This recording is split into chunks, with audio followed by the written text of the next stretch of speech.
Pemirsa, kain songket khas Palembang karya siswa SLB Bina Autis Palembang menjadi persembahan indah di Hari Autis Sedunia yang diperingati setiap 2 April. Dengan tangan-tangan dan semangat yang tinggi, hasil kerajinan ini tidak kalah dengan pengrajin songket lainnya.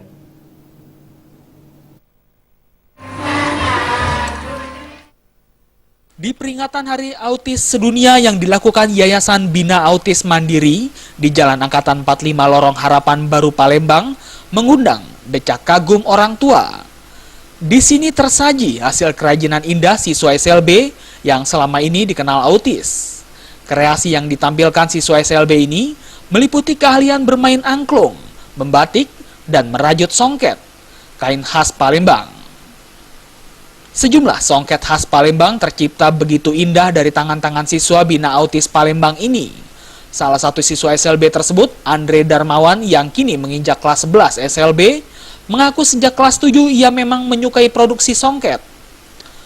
Andre mahir menggunakan alat tenun tradisional, namun perjuangannya tidak mudah. Hanya semangat dan motivasi sang guru yang membuatnya mampu menjadi pengrajin songket yang bisa diandalkan.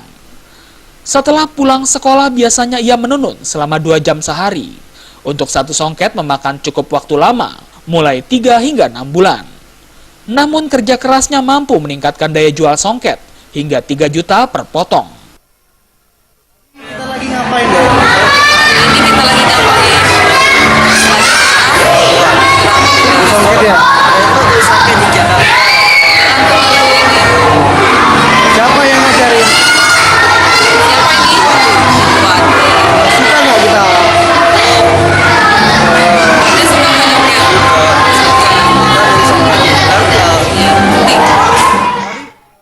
Biasanya dikerjakan oleh anak SMP dengan SMA ya. Latihannya Bu gimana, Bu? Setiap hari atau gimana? Jadi mereka kan kita lihat minat dan bakat dulu. Semua jadi waktu SMP semua kita kasih. Pokoknya kita kasih batik, kita kasih jemputan, songket, tapi kita lihat ini anak-anak nih kecenderungannya ke arah. Selain diajarkan kerajinan, para siswa juga bisa mengembangkan bakat menyanyi dan juga termasuk ekstrakurikuler siswa.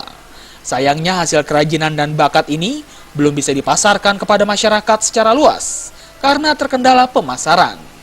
Dari Palembang, Sumatera Selatan, Sefti Feriansyah.